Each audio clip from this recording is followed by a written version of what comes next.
Welcome to day number 1. I'm Dr. Ben, and I'm going to be your instructor for this course, and we're going to start with just a little bit of information about why we're going to start each day the way that we are. So we're going to be starting with a little bit of work for our neck and our upper back. And one of the main reasons that we're doing that is because the nerves that change how you feel in your shoulders and the nerves that control your shoulders primarily come from your neck. So in order to make sure that those nerves are functioning really well and to make sure that everything's going to move well from the center out, we have to make sure that we're starting with a little bit of mobility and movement for the neck. It's not going to be anything extravagant, but we're going to start every single day with a little bit of stuff that is going to be in a chair, it's going to be gentle, and it's going to be for your spine so that when we move on to the shoulders, they're going to be functioning exactly the way that we want. So let's get started with exercise number 1. What I want you to do is I want you to try to sit relatively upright, and you're going to put one hand across your lower ribs, and you're going to put one hand just below your nose on your upper lip. And what you're going to try to do is you're going to try to pull your head straight back, as if you were giving yourself some kind of double chin, only you're not going to look down. You're just going to pull straight back, like you're trying to pull your nose away from a wall. So one of the reasons that we're doing that is just to get our neck into a proper posture and make sure it has the mobility it needs for your shoulders to function well. So we're going to do 10 repetitions of that, take a break, and do 10 more. So you're just going to get one hand on ribs to make sure that we're not using our upper back. And you're going to put fingers either on your nose or right below your nose, and you're just going to guide your head straight back for 10 repetitions, starting now.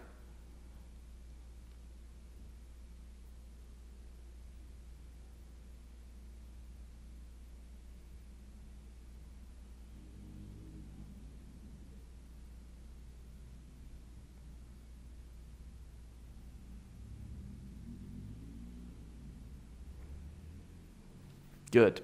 So once you're done those, you might have noticed that you got a little bit of a stretching sensation or discomfort at the base of your skull where your neck meets your skull on the back. That's entirely normal. Most people are going to get a little bit of a stretch sensation at that part and maybe something that just doesn't feel all that nice.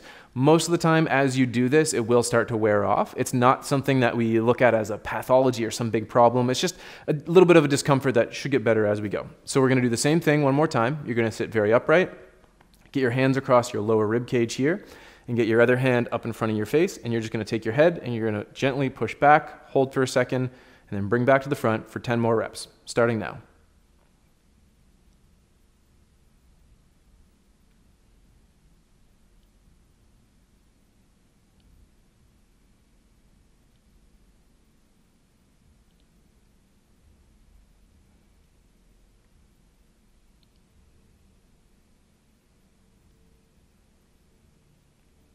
Good.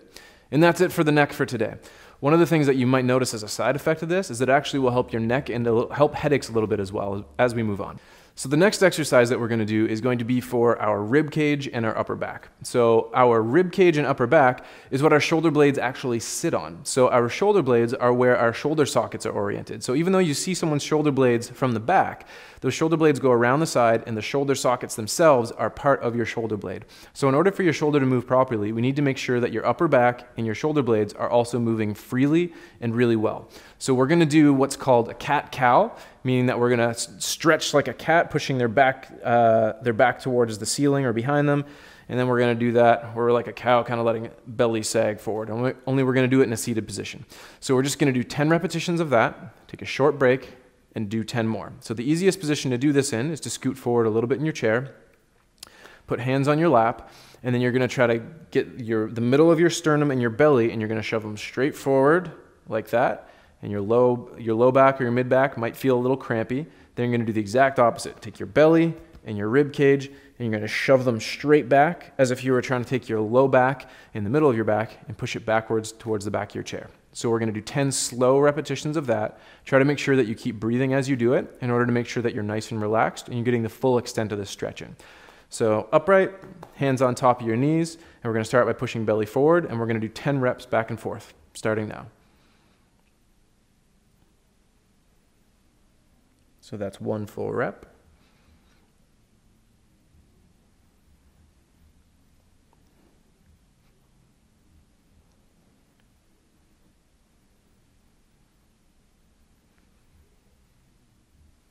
As you get to the top, squeeze your shoulder blades together and get your chest up high.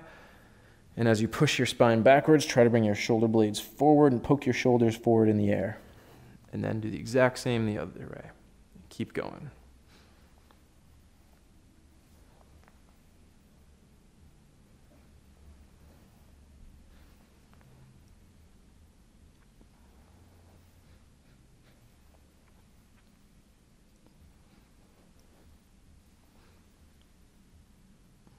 Good. So we're at about 10 repetitions there.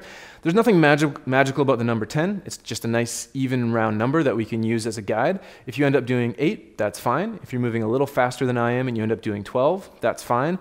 I'd prefer that you don't do a lot more than that, purely because you're going to start to fatigue a little quicker, and because it usually means that you're moving fast enough that you don't have great control in the movements. So anytime I give you a guided number as far as the number of movements I want you to do, just try to stay close to it. We don't want you going double the number, but I also don't want you doing only a couple of repetitions, because we want to make sure we're building some resilience and some capacity into these exercises as we move along. Our next exercise is going to be primarily for our rotator cuff and for our shoulder blades. And we call this the no money exercise, because it's going to be like you take your hands out of your pockets, look at your palms, and go, I don't have any money. So it's going to end up being palms down, you're going to turn palms up, then you're going to take thumbs out to the side. So for a lot of people, what they're going to feel is a little bit of discomfort towards the back of their shoulder, meaning that they're going to get either a little pinch or a little burning, especially as we go through a lot of repetitions. A lot of people are going to find it pretty tight, and they're going to find it a little bit uncomfortable to do this repeatedly. Just so you know, that's the way that the rotator cuff behaves, is that you do a lot of repetitions and it starts to burn and it starts to get uncomfortable. But as long as that goes away within 60 to 90 seconds of you being done the set of reps that you're doing, that's entirely fine. Even highly fit athletes, if they do enough repetitions of moving their arms in this direction, the back of their shoulders are going to start to burn and they're going to get uncomfortable. So it doesn't mean there's anything wrong with your shoulders. That's actually what we're going for. So we're going to start by, again, sitting upright, trying to make sure that we're not poking all the way up towards the ceiling, but we're just going to sit nice and tall. We're going to have our palms up towards the ceiling, meaning our thumbs are aiming out, and we're just going to have our thumbs go all the way back, hold for a second, and then come back again, and you're going to end up putting your essentially your pinky fingers by your belly button. And we're going to do 10 repetitions of that. Don't go so far that it's extremely uncomfortable for you. If you get to here and you can't go any further, that's entirely fine. If you can get all the way out to the side, that's also entirely fine. What I want you to try to do is to not have your elbows touching your sides, but don't have them all the way up either. Have it so it looks something like a W when you're done as viewed from the front. So we're going to do 10 repetitions of that. Palms up in front of you, starting now. We're going to hold for a second at the end and come back. You'll find that it makes you kind of stick your chest up high as you do it, and that's entirely fine. Just try to minimize as much as you can the movement through the middle of your back. Your shoulder blades and the back of your shoulders should be the things doing all the work.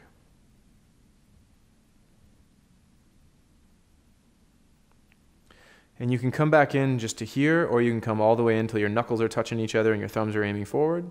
Depends what's comfortable for your shoulders.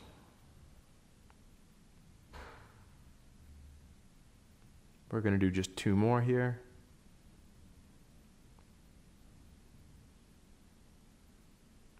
Good. And then shake your arms out, maybe let them dangle a little bit at your sides, because they're going to feel a burn from that.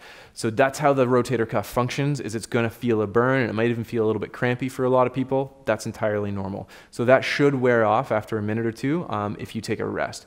But we're going to jump right into another set of the exact same thing, where we're going to really push a little this time. As long as we're not getting any sharp pains, I want you to try to push just a little bit further into that range of motion as far as you go.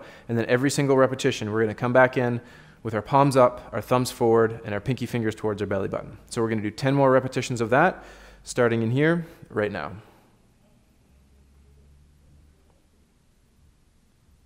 When you get all the way towards the outside, really squeeze and then relax. And squeeze out there and then relax again.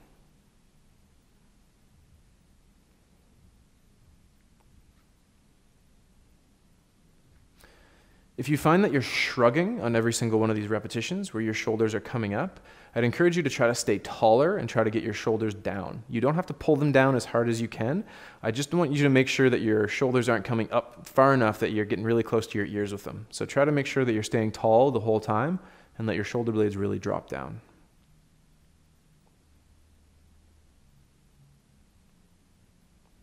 We're going to do 2 more here.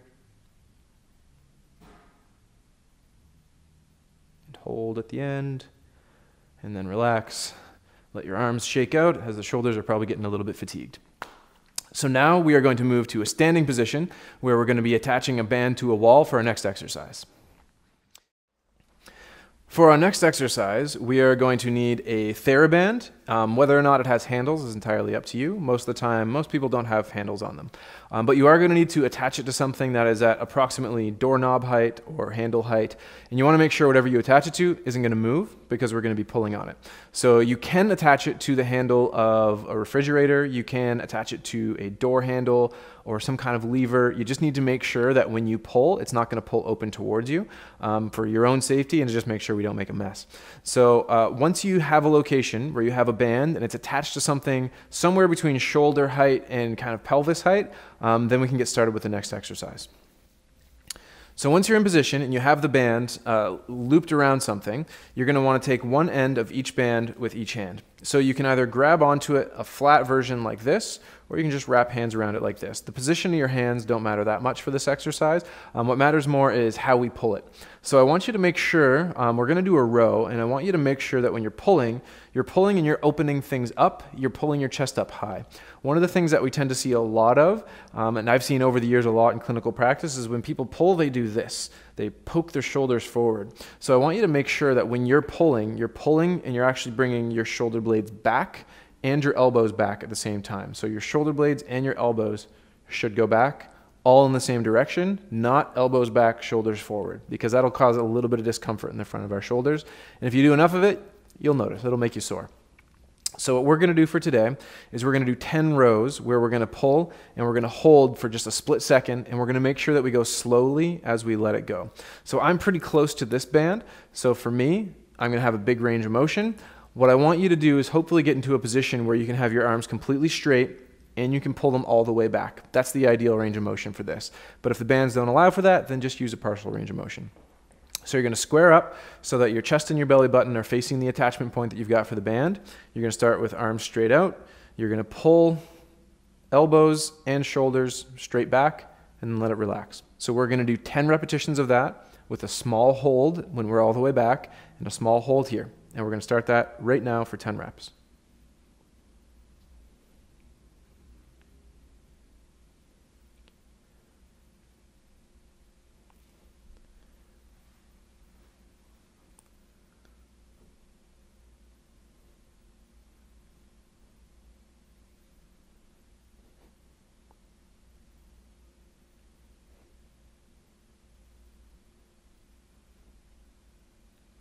And we're just going to do one more. Good. And then we're going to let it just relax for 1 second.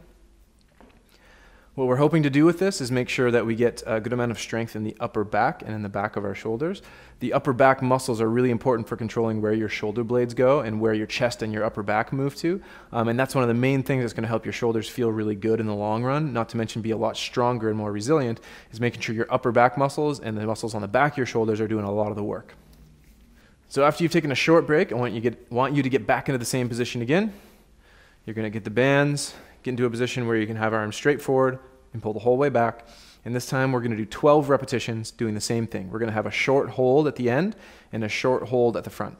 So let's do 12 repetitions starting now.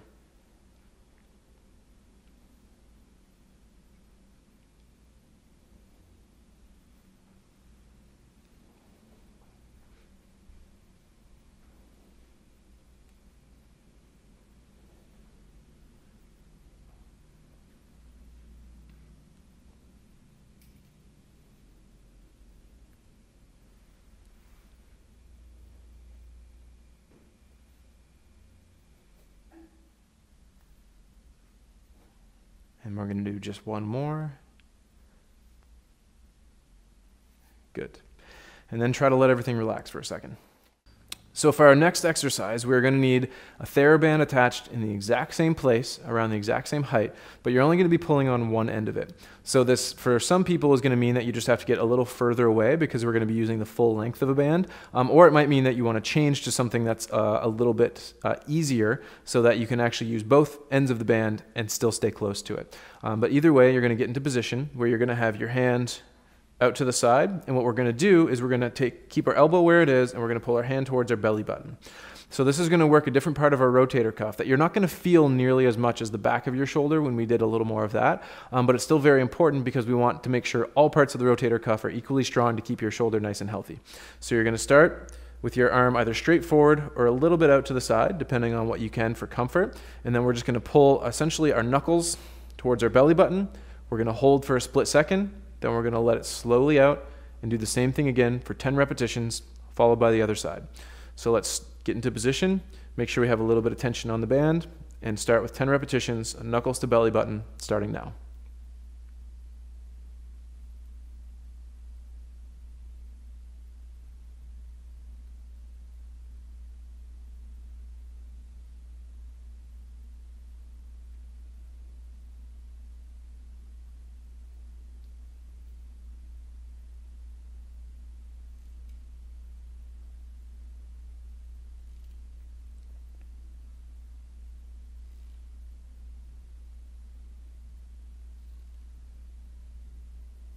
Good.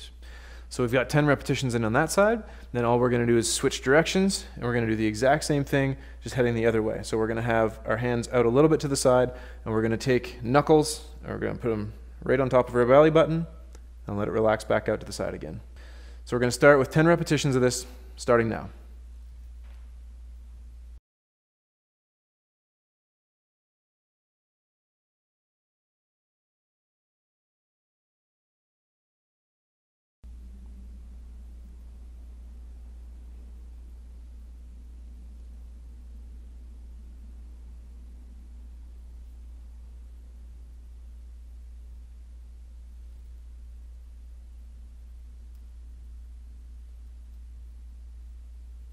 Good. That's 10 repetitions. So that's it for day number 1. Look forward to seeing you on day number 2.